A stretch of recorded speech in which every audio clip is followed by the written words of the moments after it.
छायावादी युग के प्रवर्तक जयशंकर प्रसाद का जन्म भारत के राज्य उत्तर प्रदेश के शहर वाराणसी में एक प्रसिद्ध साहू समृद्ध और विख्यात परिवार में 30 जनवरी 1889 में हुआ था। जयशंकर प्रसाद जी के पिता का नाम था बाबू देवी प्रसाद और माताजी का नाम था मुन्नीबाई। इनके पिताजी बहुत ही दयालु और कृपालु इंसान थे और गरीब दीन दुखियों की मदद और दान अवश्य किया करते थे।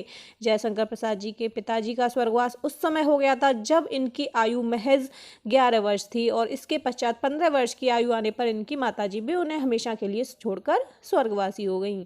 किंतु जयशंकर प्रसाद पर मुसीबतों का पहाड़ उस समय टूट पड़ा जब इनके बड़े भाई शंभू रत्न जी का निधन हो गया। उस समय इनकी आयु मात्र 17 वर्ष थी। अब जयशंकर प्रसाद जी के ऊपर ही घर का सभी प्रकार के खर्च का जिम्मा आ गया। उनके घर में भाभी तथा उनके बच्चे भी थे। फिर भी जयशंकर प्रसाद ने बड़े साहस से इन सभी मुसीबतों का सामना किया और अपने परिवार का पालन पोषण किया।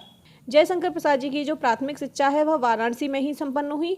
इन्होंने हिंदी और संस्कृत का अध्ययन घर पर ही रहकर किया। जयशंकर प्रसाद के जो प्रारंभिक शिक्षक हैं वह मोहिनी लाल गुप्त थे, जिनकी प्रेरणा से उन्होंने संस्कृत में पारंगत हासिल कर ली और संस्कृत के विद्वान बन गए।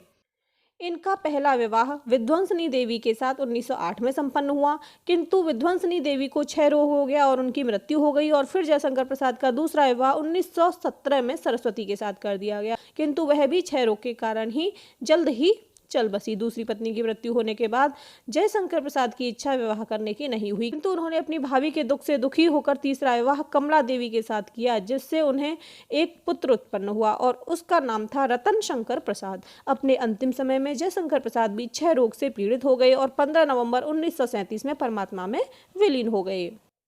छायावाद के प्रवर्तक जयशंकर प्रसाद जी एक श्रेष्ठ नाटककार, निबंधकार और आलोचक थे। इनकी प्रमुख रचनाएं देख लेते हैं। इनके काव्य संग्रह हैं प्रेम पथिक, करुणालय, महाराणा का महत्व, चित्र आधार के साथ अन्य, झरना, आंसू, लहर, कामायनी इत्यादि। इनके कहानी संग्रह हैं छाया, प्रतिध्वनि, आकाशदीप, आंधी, इंद्रजाल इत्यादि। उपन्यास की बात करें तो इनके द्वारा लिखे गए उपन्यास हैं कंकाल, तितली, इरावती। नाटकों की बात करें तो इनके द्वारा रचित प्रमुख नाटकों में सज्जन, कल्याणी, प्रायश्चित और राजश्री आते हैं। विशाखा, अजातशत्रु, जन्मेजय का नागयज्ञ, कामना, स्कंदगुप्त, चंद्रगुप्त ये विख्यात नाटक हैं। ये जो जयशंकर प्रसाद जी हैं ये हिंदी साहित्य के प्रमुख स्तंभ, छायावादी युग के प्रसिद्ध उपन्यासकार और कहानीकार, नाटककार के रूप में जाने जाते हैं। जयशंकर प्रसाद ने छायावाद में अपना अमूल्य योगदान देकर उसे एक उत्तम स्थान पर पहुंचाने का सराहनीय कार्य किया।